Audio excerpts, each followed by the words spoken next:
Okay. Greetings, fellow Whovians. Well, time for our weekly Doctor Who episode review. And today we're looking at the Time Monster. The Master has adopted the alias of Professor Thaskalos, the Greek version of his name, and is using this cover to tap into the resources of the Newton Research Unit at Cambridge University, to conduct time experiments. Is Tom... Okay. I'll try to keep my calm throughout the review. His Tom-Tit transmission of matter through interstitial time experiment, assisted by Ruth Ingram and Stuart Hyde, is focused around transmitting matter by breaking it down into light waves. Having hypnotized Dr. Percival, the director of the Institute, into doing his bidding, the Master's cover is maintained. He is particularly interested in examining a trident-shaped crystal in his possession, using it to attract a being he addresses as Kronos. The Doctor and Jo Grant visit the Institute, following a hunch of his that the Master is back on Earth with his TARDIS. He finds time moving slowly as the Tom-Tit experiments disrupt the normal flow, while Hyde, who's cut in the field of the experiment, ages to more than 80 years. Brigadier Leopard Stewart, who was also in this Tom-Tit experiment, has Project evacuated and begins to hunt for the Master, whose cover has now been blown. Dun dun dun! The Doctor explains to Ruth and Jo that Kronos is the powerful chronovore, a creature from outside time that feeds on time itself, who was once attracted from the vortex to ancient Atlantis using a crystal trident larger than the one used by the Master. That one remains in Atlantis. The Doctor suspects capturing the chronovore is the Master's aim too, forecasting such a step as a danger to the entire created universe. Meanwhile, the Ellington High Priest of Kronos, Krasis, is transported through interstitial time by the Master and brought to Percival's office. The Master seizes the seal of Kronos from the priest and uses it to control the chronovore, invoking Kronos to materialize in the room. A white feathered male-like bird-like figure, Kronos exudes power and devours Percival without compunction. It is contained briefly by the Master, but breaks free, and Krasis surmises this is because the Master has only the smaller fragment of the original crystal. The Doctor and his allies have been alerted by the actions of the Master, and he builds a time flow analog to interrupt his rival's experiments. The two enemies then spend time using time to trap each other, off with strange consequences. Historical characters are transported into the present. Stuart Hyde is restored to youth, though Sergeant Benton is referred to a baby when he's caught in Tom-Tit's flow, and several other unit troops, led by the Brigadier, are frozen in a time bubble. The two Time Lords pit their TARDISes against one another, and the Doctor is ejected into the vortex, but survives thanks to Jo and his TARDIS. Phew! In ancient Atlantis, the aged and wise King Dalios is troubled by the disappearance of Krasis and the threat to the true crystal Kronos, which is guarded by the Minotaur at the heart of a maze. The Master has traveled to Atlantis in search of the true crystal, and soon inveigles himself at the Atlantean court, winning the vain and gullible Queen Galea and embroiling her in plots and schemes. Dalios warns of the dangers of the time when Kronos served Atlantis, but his wife is not moved by his pleas or his suspicions of the Master, whom he knows not to be an emissary of the gods.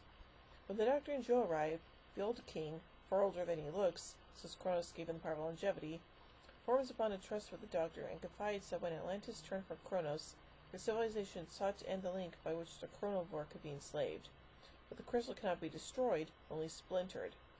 Dalios also tells the Doctor that the Minotaur was once his friend, grew eager for the strength of a bull, and Kronos in a blind sport gave this man his desire. The Doctor then faces the Minotaur to rescue Jo, duped into the maze by Krasis, and the creature is destroyed. The crystal is now produced from the maze, but the Master's plan with Galea has borne fruit, and he has usurped the throne, with Dalios disposed and arrested. Jo and the Doctor are soon detained too, and witnesses Dalios' sad death after mistreatment and torture. When the Council of Atlantis meets, Galea finds that Dalios is dead, and, having loved and respected him, his end is enough to break her faith in the Master. Krasis, however, is still in his thrall and uses the great crystal to summon Kronos to Atlantis once more. The enraged carnivore begins to destroy Atlantis, and to survive, the Master flees in his TARDIS, along with Joe Grant in tow. The Doctor heads up in his TARDIS in pursuit while Cronus destroys the city and people of Atlantis. The two TARDISes are now in the vortex, where the Doctor threatens their mutual assured destruction by causing a time ram, by which both vehicles would occupy the same space-time coordinates. When he carries the threat out, Cronus is set free and, thankful for his action, saves the Doctor and Joe, and returns them to their TARDIS. On the Doctor's insistence, the Master is spared too, but flees his own TARDIS before he can be apprehended. The Doctor and Joe return to the Institute as Ingram and Hyde operate the Tom-Tit machine one last time, thereby returning the unit men to normality, albeit leaving Benton in a nabby. The machine then overloads, its time experiments at an end. Woo! So yeah, definitely a lot of interesting and, well, some dark stuff in there too. But anyway, let's look at some production continuity elements of the story. This story provided the third of three different explanations for the seeking of Atlantis in Doctor Who, the others being in the Underwater Menace and the Daemons. The Doctor and his friends were previously menaced by Minotaur in Land of Fiction in The Mind Robber, and will later be menaced by Minotaur-like creatures in Horrors of Nimon, and again in the God Complex. The TARDIS interior set in this story, for both the Doctor's and the Master's time machines, is unique to the series, with walls consisting of far larger and contiguous bowl-shaped roundlets. The scanner/communication screens seen in both TARDISes are circular, embedded with a roundel, as only ever seen once before in the Claws of Axos, and the two interiors are differentiated by the Master's TARDIS having a different central element on the console and swing doors on the opposite side to the Doctor's. In the story, the Doctor tells Joe of a Time Lord guru who influenced him as a boy. The story the Doctor tells Joe about climbing hillside and his guru pointing to a flower is based on the story from the Buddhist text, the Mumonkan, where the Buddha holds up a flower and the Mahakasyapa, sorry if I butchered that, understands Zen in that moment. Buddhist themes are explored again in the Third Doctor's final serial, Planet of the Spiders.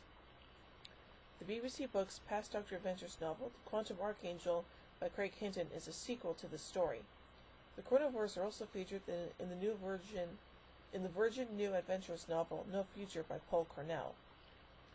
The story sees a redesign of the TARDIS interior. Producer Brayless was unhappy with the redesign.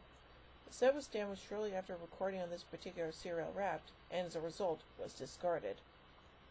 Although the Palmaster tapes had been wiped by NTSC copies, were returned to the BBC from TV Ontario in Canada in 1983. In 1987, a low 625-line monochrome tape of Episode 6 was discovered at the BBC. It was recolored by combining the black-and-white picture with the 525-line color signal of the episode, creating a superior copy to the NTSC one. George Cormack also played Kanpo in Planet of the Spiders. Ingrid Pitt later played Solo in Warriors of the Deep. Ian Collier returned to play Omega in Arc of Infinity, and appeared in the audio play Exilus Decays. Susan Penhaligon played Shyla in the audio play Primeval. So, yeah, like I said, some very interesting stuff, and we got Atlantis again. And, yeah, so overall, I give The Time Monster 3 sonic screwdrivers out of 5.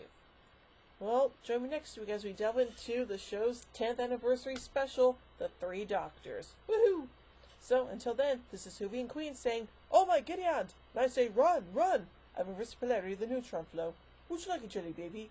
Fantastic! Allons-y! Geronimo! Bow ties are cool, fezzes are cool, and Stetsons are cool.